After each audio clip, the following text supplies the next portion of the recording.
So, this last 20 years or so, as I've spent a lot of time writing about advertising and media and marketing, often the only people I used to talk to were marketing managers, marketing directors, and the creative directors. There wasn't much interest that CEOs showed in appearing or on my show or in trade media and so on and so forth. And distinctly in the last 3 years, you see a lot more CEOs wanting to talk about marketing, attending events such as this, and interacting, reading books on marketing, writing columns on marketing even. And that's been very fascinating. So I've got a lovely panel, and panel is not quite perfect to discuss this topic because some of them are CEOs themselves. So the context of the CEO, CMO, I'm going to change it a bit. It's not CEO, CMO. It's CXO to CXO. I think that's more relevant on and what the challenges are. So I'll start with the super academic on our panel, which is Dr. Bhaskar Das. He's a PhD. He's not a surgeon or something. So Bhaskar, start with you. So the premise is that the CEO, chairman, whatever, are spending a lot more time on marketing. And in your case, I know over the years, from Bennett Coleman to here, you've seen a lot of changes in the amount of time the persons at the top spend on marketing. So if you would share your experiences there, the new experience compared to the old. See, I think this whole organizational approach of siloing a CEO and CMO itself is a mistake. Marketing is, frankly speaking, else's job, everyone's job, not everyone, everyone's job. If you go by the famous dictum that the logic of business is creation of customer and everything else is cost. So CEO knows that which side of the bread is buttered, and CMO is the real person who gets the money. Of course, the other departments are not less important. The new imperative is suddenly the center of the piece is no longer the company and the brand, it's the customer. And since customer is now active, people use terms like digital age, activism and all that, but fundamentally, since customer is at the center of the piece, it cannot be the corner room's responsibility. Though the corner room expects certain roles that, say for instance, the CMO must be the voice of the market. Now most of the cases, CMOs that I see, they are sitting in the office when the snow is melting at the periphery and the corporate strategy is made in the boardroom. Bhaskar loves marketers, as you can make out. So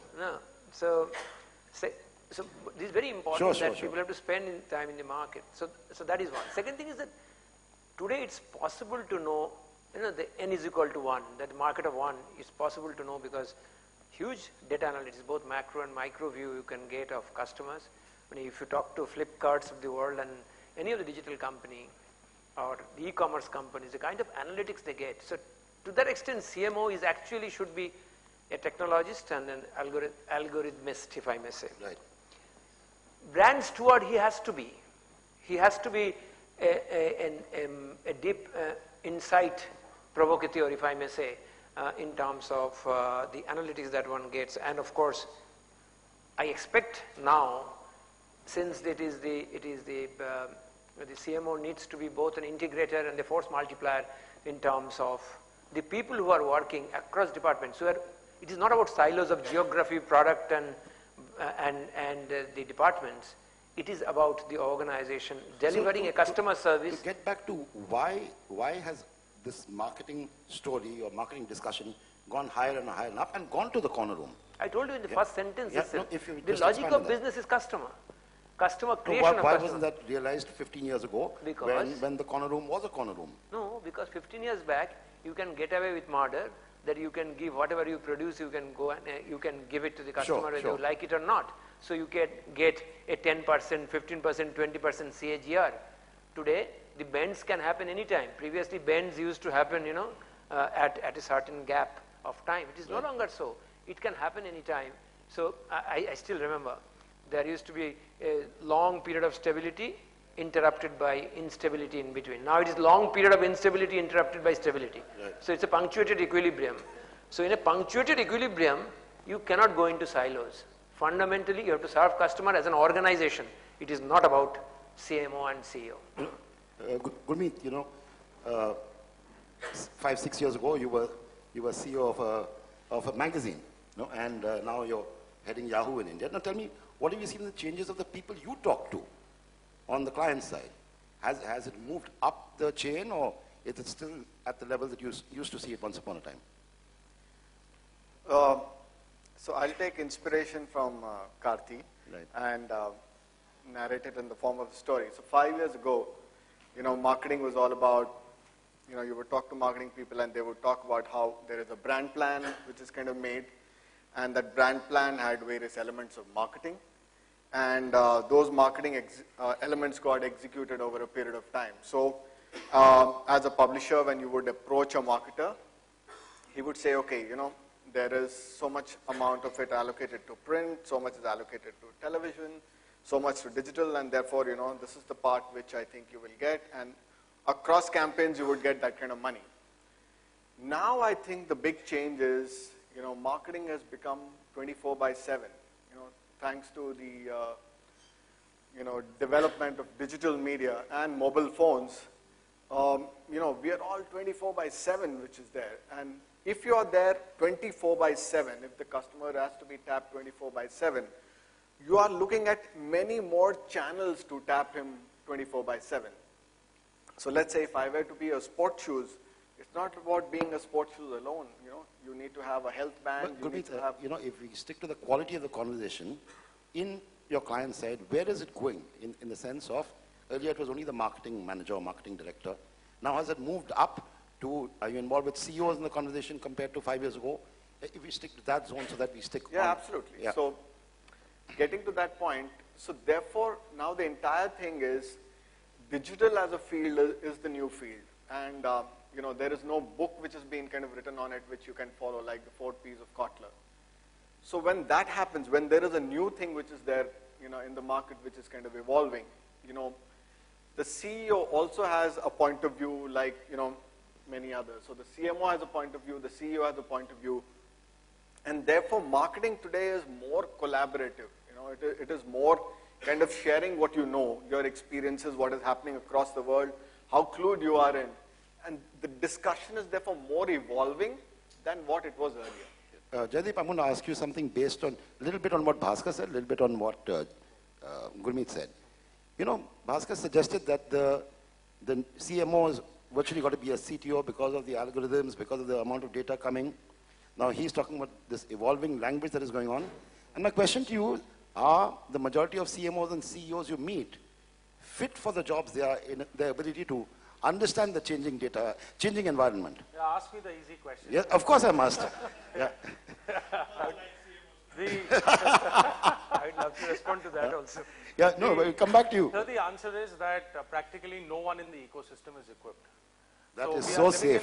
That was beautifully safe. We are equally disabled. Right, okay. And on a serious note, you see, okay, we are the graveyard shift today, right? So yeah, let's engage the audience a little bit, sure, right? Because I'm seeing a lot of lap gazing going on. In other words, there's mobile. No, we promised to close quickly ahead of schedule so that the bar opens. So I hope the bar is opening quickly. Yeah, it is. So I'm going to ask a real quick question, folks. How many of you folks are living, professionally speaking, in an organization where some kind of startup is disrupting your business, or you're concerned in the boardroom about, yeah, look at that, the hands go up quite rapidly. In the front of the room, they were listening to me. In the back are all the secure companies, right? No, we are blinded by the light, I think. So here's the thing, right? Yeah. So the fact is that today, 2 weeks ago, I was in Kolkata at one of our clients, fancy boardroom, company as traditional as, I did say Kolkata, right? So, and we had a 45-minute session which stretched to almost 3 hours. Wow. And of that, 2 hours was about this startup and that startup and how they'll do this to us and how they'll do that to us, right? So the question of a boardroom which is not technologically literate, right, is going to have a very straight correlation maybe even as early as 3 years from now, with companies which are delivering subpar shareholder returns and ultimately dying, right? There is going to be no exception to this, right? So the first wave of disruption came in the tech sector itself.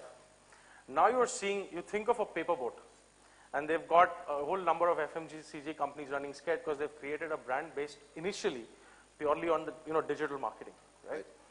Now they've got, well, Patanjali is a much more interesting discussion, but maybe for a different time, right? Where you've got a religious context coming into the FMCG sector. So it's coming from all sides, right? That's the point I'm making. And you have services companies of all types, from your small kirana shop to supermarkets getting disrupted by startups. So tell me, is a basic, now let's say in a minus 5-year context, we said this is a basic sort of job description of a CMO or a CEO. Are both these job descriptions changing? Yeah. So I think there are 2 or 3 key elements to that. So one, they have to understand the world which amongst all of us Gurmit lives in most, right? So the digital marketing, the consumer world on the internet, and the internet could be on mobile or wherever. So that's one big part of it. I think the second part, the CMOs of tomorrow have to be even more comfortable with data. When is that tomorrow that you're talking about? Is a CMO of tomorrow? It has happened. It's now. Actually, it's already there. Right. So they have to be much more comfortable with data than the CMOs of 10 years ago. Right. This whole business of I'm experienced and I'll do it by gut is already contracted, and it's kind of on a wing. So that's the second big difference. And the third one that you'll see more and more is the ability for them to actually drive through software implementations. So amongst all the major functions in any large organization, marketing is the last one where you haven't been hit by the equivalent of an ERP. And there's a reason why SAP is one of the sponsors here, right? Sure. So the data analytics piece, the marketing automation piece. And traditionally, marketing has not been a function which has gone through this. I mean, accounting went first and manufacturing and so on and so forth. And before I go to Gurmeet, what about the CEO? What about him? We spoke the CMO perhaps not equipped. What about the CEO? Is he getting equipped? See, today... Because that's where a lot of gray hair sits. Sure. And that's where permanent, most, except for Karthi, I think most marketers change every 2 years. So the permanence is at the top. And see, permanence at the top, I'll put it in the Indian context, right? So 99% of Indian companies are still family run. Right. The quote-unquote CEO, who is most digitally and data enabled, is typically the youngest family member active in the business. Right. So again, this is not tomorrow's scenario, this is already there. When we are doing our work with our sort of client organizations, it's not the CIOs we work with and not the CMOs we work with. Most of the times the work starts with that 26 to 32-year-old who's been to the US or Australia or wherever, gadget freak, and who understands the digital world like you and I never will. Okay. Right? Before I come to you, Gurmeet, I'm going to connect you back, but you had something to say on the competencies of CEOs and CMOs in terms of their skill sets. See, it's all ultimately depends on the individual and the pressure that one, or how one decodes signal from the noise. So there are examples galore. You can figure out that he is an academic, that's why I call him Dr. Bhaskar Das. None of us could have said all this signal from the noise and... Are you taking my case? No. But it's a fact. See, even when you were talking about magazines and all that, suppose I'm representing a media, the kind of media sales people with due apologies, I myself has been a media sales. Are you taking my case? No.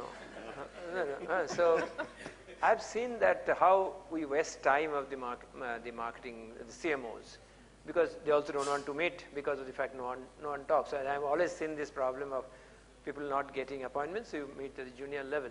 So you are more a vendor of space as opposed to getting a job done, which means you have to look at the demand side of the business as opposed to supply side. We are very supply side focused. That is one part of this CMO relationship. But the question that you're talking about, CEOs and CMOs, there are deep conflicts also. If you look at it, there are CEOs who are not living till 70, and sometime, Unilever is a classic example where CMOs started becoming the CEOs. Previously, they used to take it from the R&D. Sure. It started from, I think, Vindibanga, and then subsequently Nitin and all that, and Arun Adhikari. But Ganguly was an R&D guy. So there are organizations who are now picking up this CMO to the CEO level, because actually that is a CEO role. increasingly those silo, the breakup between the CEO and the CMO is going away. Now, point is CEO has to think of the P&L, but isn't the marketing guy is also asked continuously about so-called ROI, is not only Absolutely. return on investment, return on involvement also. So whatever you say, fact remains that in the new context and the new normal, there is not much of a difference in terms of priorities. Only thing perhaps the more enablement come through the CEO, because this guy, suppose you just now talk about distinct CMOs who are now being empowered by the CEOs to get complete freedom to deliver what they want to deliver. But there are also CEOs who are sacking CMO and the CMO who are ensuring that the CEO gets sacked. Because anyway, CEO, if you go by Patanjali, for instance, CEO has no clothes also. So you can imagine. He's the ultimate male model, right? Macho. But, or for that matter, ghari detergent riding in cycles. So CEOs are going to cycles, but there are CEOs who are also in BMWs and whatever. So there is no unique example, but it's ultimately survival of the smartest, not even fittest. The smartest one that you do. So I have a feeling, I'm very confident that it is not about those designations. It's about what you deliver. Gurmit, you know, you've been now in the last few years responsible for revenue through digital only, virtually. Yeah. Now that's a big change from your earlier. You were selling a legacy medium, and now you're selling. But he's bajaued by other digital companies. Absolutely. But what is the reception and understanding at the very top of your client base, at the CMO level and the CEO level, of what you're trying to sell? Do they understand what they're buying? So I can... or is it different companies behave differently, for example? Of course, different companies behave differently. So I would split the companies into, let's say, two parts. One is, let's say, the levers and the P&Gs of the world, and one is the new age companies. Let's say the Amazons, the Flipkarts, and the Portiers of the world. So the new age companies, you know, they think, you know, they have CMOs who are, like he said, you know, data. Data is the main thing. So they have CMOs who are like virtually like data scientists, who are mulling over, you know, reams of information, analyzing it and interpreting it very, very well. And they know, okay, this campaign works, it doesn't work, and it's instant. You fine-tune the campaign like this, and it's on the fly. I think that's one very important thing. The other thing which is kind of the new age companies do very well compared to the old ones is content marketing. Content marketing in the digital age is very, very different from what it was earlier. Earlier it was, you know, maybe pure advertorials and some, you know, versions of that. Now content marketing is... MediaNet and so on. MediaNet and things like that. What is MediaNet? No? Yes. So content marketing is extremely evolved now, and you know, most things happen in the contextual format, as we all know. Native. Yeah. So that is the second thing. The third thing is, like I was saying earlier, because the entire marketing piece is 24/7, the coordination between the marketing element and other pieces. For example, you have a customer care, you have a social division. That has become like crazy, which I think the new age companies understand Which leads that me better. to a question I'm going to ask all three of you, the same question, and then we'll throw it open to the audience. Should the CEO, today's CEO, be the CMO as well? Is that where it's headed? You know, I suddenly was thinking the title is wrong. We've At been the end off of the- topic. The title is correct. We've gone off. No, topic. title is also wrong. So, You know, customer says, the end customer, who the fuck is CEO or CMO? What I expect from the company, that's most important. So is that- So it's not a question of what I expect from the CEO and the CMO. Absolutely. The topic is wrong. no, going from what Gurmit was saying, you have, okay, all of you listening, DMAI. So now if Organizers will not call me next time. Yeah. So if the need of coordinating between all the various silos and sort of de-silo them is so important, and it is increasingly important, get 8 different functions into a room, including supply chain, including warehousing and so on, is the CEO in a better position to be the CMO than the CMO himself? But you are also making a mistake. You are stuck into the designation. May I say the customer is the CEO? Right. And so, all others are servants. Okay. so CMO. what's the pecking order then? Pecking order is customer, And then below that, and then a bunch of servants. no, is that, do they say flat or vertical? That's the point. It has to be flat. It has to be flat So who because calls for meeting? ideas work in flats. If you go into vertical, you are not digging oil, no. So what is most important? You have to, it has to be, it has to be seamless. Point is, you have to first break cabins. People have to sit in open space. That is the first symbolic thing of similarity. If you go to GlaxoSmithKline, you'll see the managing director is also sitting outside. Our problem is that everyone is going into cabins and isolating it from the staff, from the market, from everything. And from the consumer. So, actually, if you look at the CMO goes to the CEO and does this. Actually, it should be like this to the customer. So, you must know where you are giving your back. Okay, so the problem is the back. Which side you are looking at? Because you are so inward looking and enamored by yourself. Jaideep, you want to make it simple? Jaideep, you... I can't beat that, yeah. No. But let's get back. I'll tell you. Sure. I can, but I couldn't possibly. I'll see, you know. Life is a stage act, no? we've all sort of, you know, heard at least of a concept, which was this whole idea of competing networks, right? Which had a very strong value chain or a supply chain association to it, right? So the auto industry, for example, and so on. What we've been, from an IDC perspective, our research is telling us that actually it's moving to what we call ecosystems of engagement. So just picking up from that point, right? Today, both my co-panelists talked about 24/7 different channels. You got to keep them engaged all the time, right? But what we also find is that increasingly, even the P&Gs and Unilevers, global giants of the world, GE, any of these companies, sources of innovation are not always internal.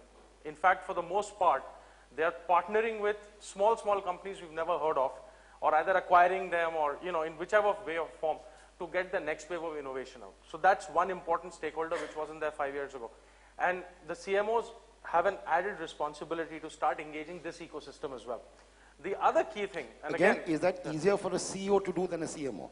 Well, it's both, right? Because the CEO can't necessarily do it all himself. Sure. The experts in messaging and positioning the company are sitting in the CMO's team in a sense, right?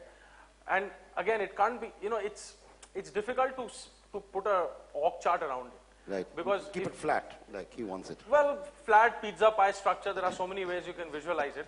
But the point is that it needs to be a cross-functional collaboration which is going on. The other key thing, and which to me is actually a bigger and bigger challenge for all of us, you know, if I were to ask for another show of hands, how many people are working in companies where talent is a big challenge for you, right? Talent sourcing, right? Okay. Instant hands up, right? So the other, to me, the other really important and interesting role that marketing specialists can play is actually to engage the labor markets, the talent ecosystem, right? So all of this, if you put together, and then you think about, you know, the next wave of competition coming through, and how can I actually engage through a whole ecosystem, right? Many of those players who are helping me to win, I have no equity stake in, I have no ownership, no control, nothing. But we've built collaborative and cooperative models, right?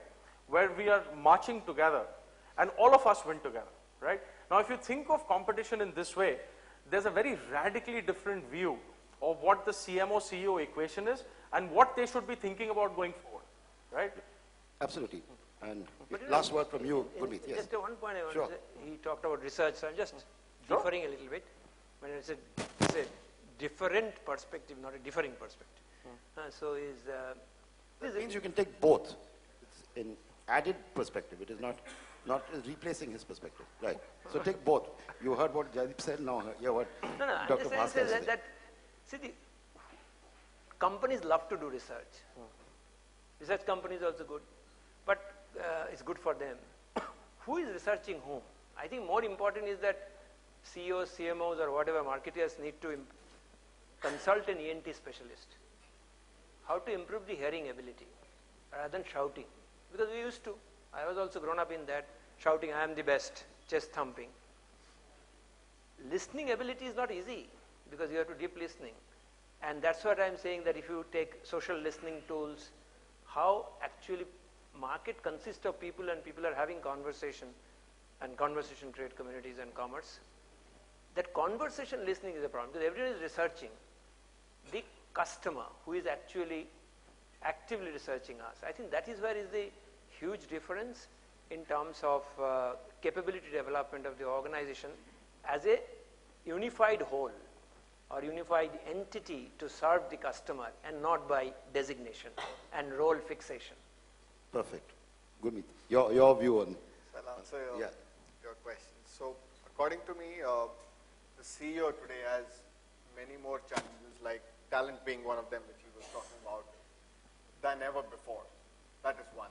And the second trend which is there in the market is that the CMO role has now got split into two.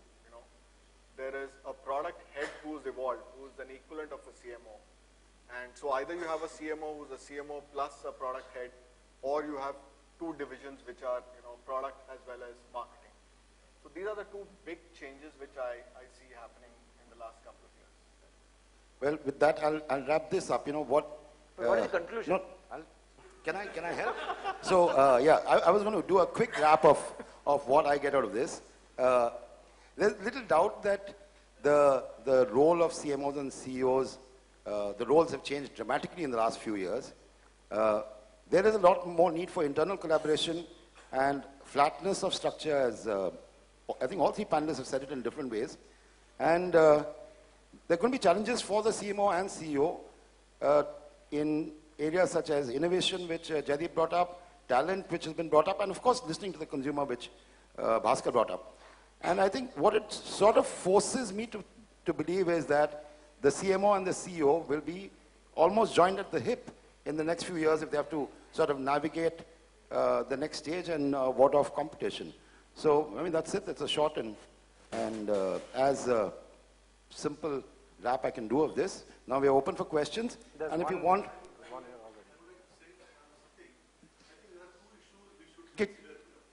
Can we just wait so that we give it... Is it light? I don't know. Can you direct who you want should answer the question? That is one. No, Two. Introduce yourself. Answer the question. I have no question. I have two specific points to make on this particular subject. That's it. Okay? Can we have questions rather than points? No, because if you don't mind. They are in points so that the questions will be answered. Okay? Just listen to me for a few seconds. Okay. Right? CEO and CMO, we're talking about this kind of duality or whatever it is. I think there are two issues which we need to consider with the organizational life cycle and the priorities CEO has in that organizational life cycle. Similarly, at the organizational life cycle at any stage, what are the stakeholders for CEO and what are the stakeholders for the marketing? Because these two things segregate the kind of job descriptions we are talking about, CEOs and CMOs. That's the only difference. Customers are different. Want to react to that? No, it's a perspective. Yeah. He's not expecting my Sure. Anybody with a question? If we can see hands up. I think we've successfully flattened the audience here. No question. Oh dear God, no. Here we go. You have to prove me wrong. You can share some jokes. Right here on the front row. Front table, sorry.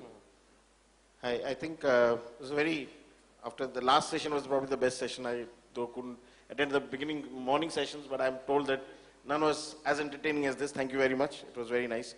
Sure. I would like to say something before I ask the question.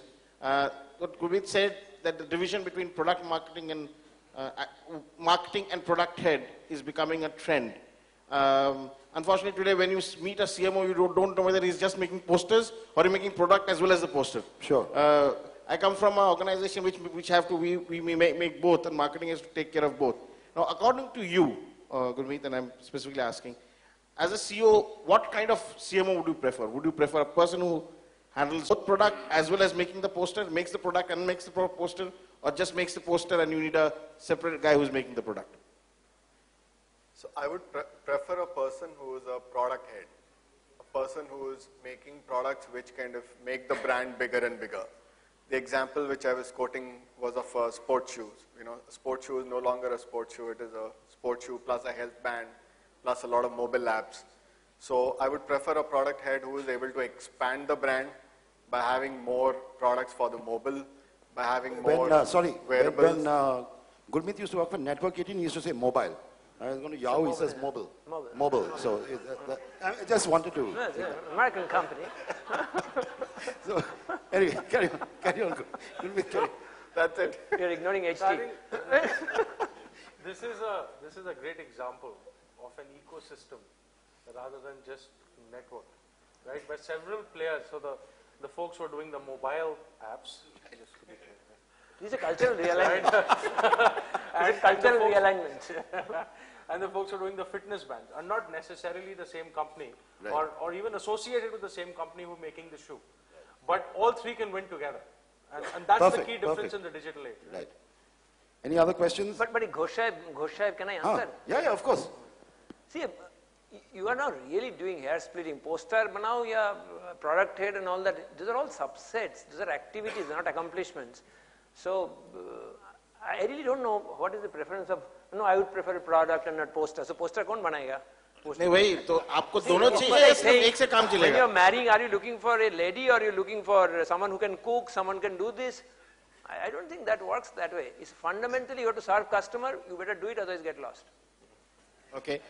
And next If question, that is required, please. poster. We have time for 2 more questions, Why two? and that's it. You want to go and have a drink? So 2 more questions. Well, nobody's got a question. That's even better. No? Bhaskar, I don't think anybody Chalo, knows thank you so any- much.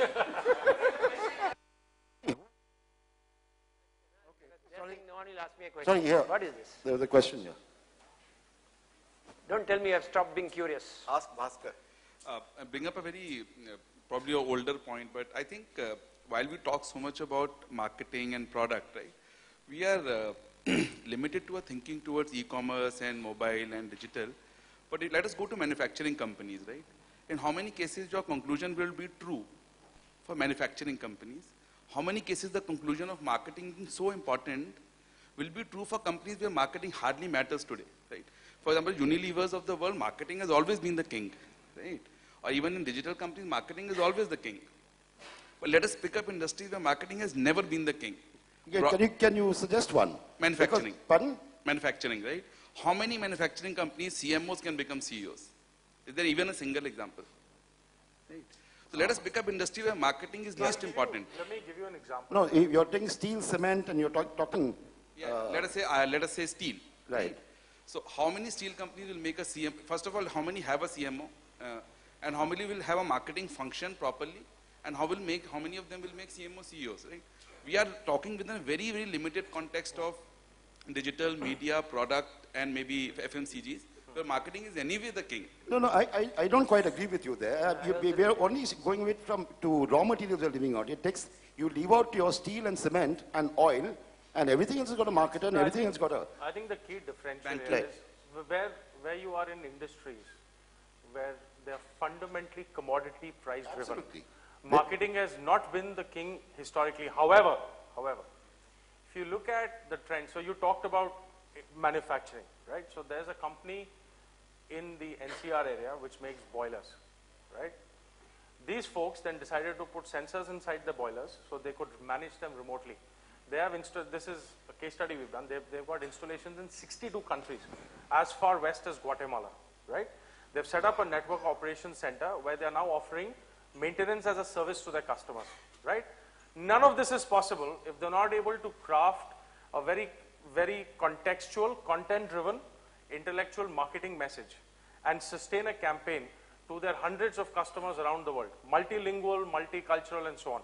Point I'm making is, yes, you can probably count on your fingertips some commodity industries where reality of today is that they do advertising and so on, but it doesn't really make a difference. And it doesn't... But even the basic manufacturing, right, as every industry is looking to smarten their products by putting in sensors, by putting in wrappers of service around it, marketing is going to be a reality of tomorrow if it's not already there, right? No, and that's the difference in the digital age. But I'm just trying to say that again, we are into semantics. Fact remains, even in a B2B space, in a commodity space, someone has to sell it to someone.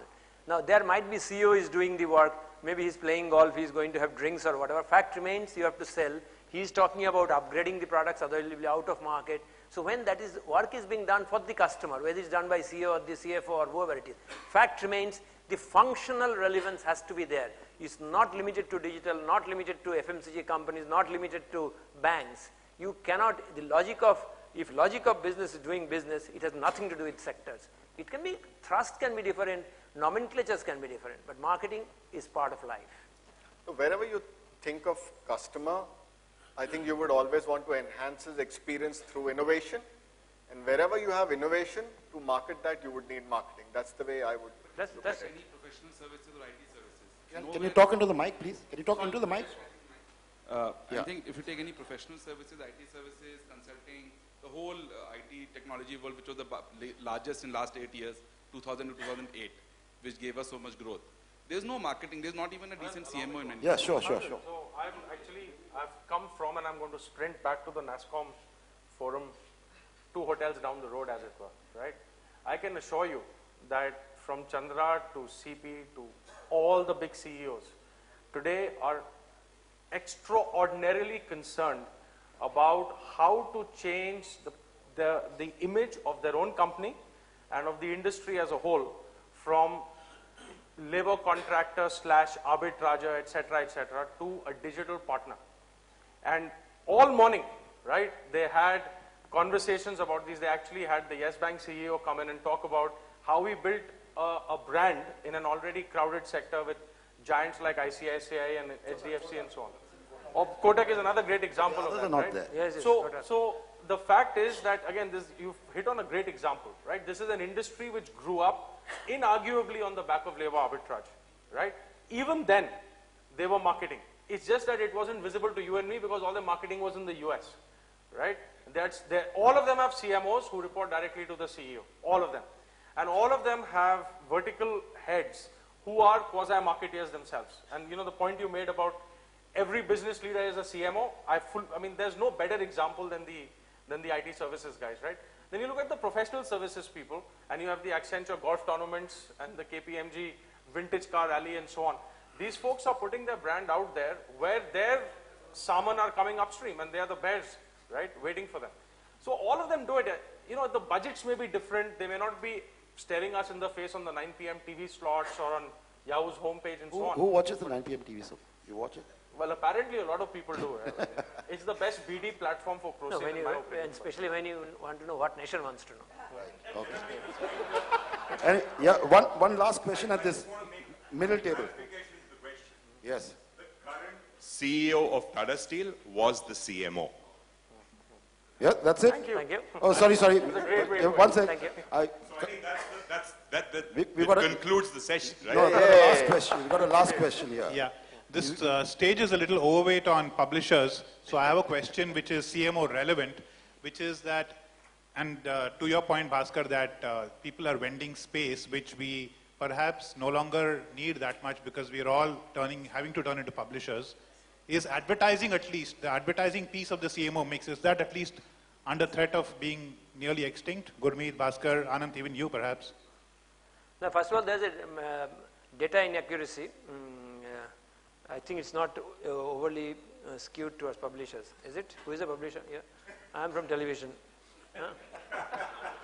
So anyway, that doesn't matter. It happens. Second part of the, I don't think anything is getting extinct. What extincts is the individual extincts because they don't change with time. So it has nothing to do with the designation. Marketing will still be relevant. Point is, if those who are following antiquated practices, they will not survive. And that nothing to do with the publication of a house also will vanish for that matter if they don't realize it. My view is almost like the question I asked. You know, the demands on the marketer have changed, the skill sets have changed, the interest needs to change. You needed to do very little when you were marketing head of Vimal in 1980. There wasn't much to do. You had to make a TVC every year and that was it. And today the demands have changed and you have to change and you have changed. So I think Karthi, you're the living. You're a living example of it. Yeah. You're the answer. Jhuk jao ya tut jao. Anyway, that's it. Thank you all. Thank you to my wonderful panel. Thank you all of you. Thank you.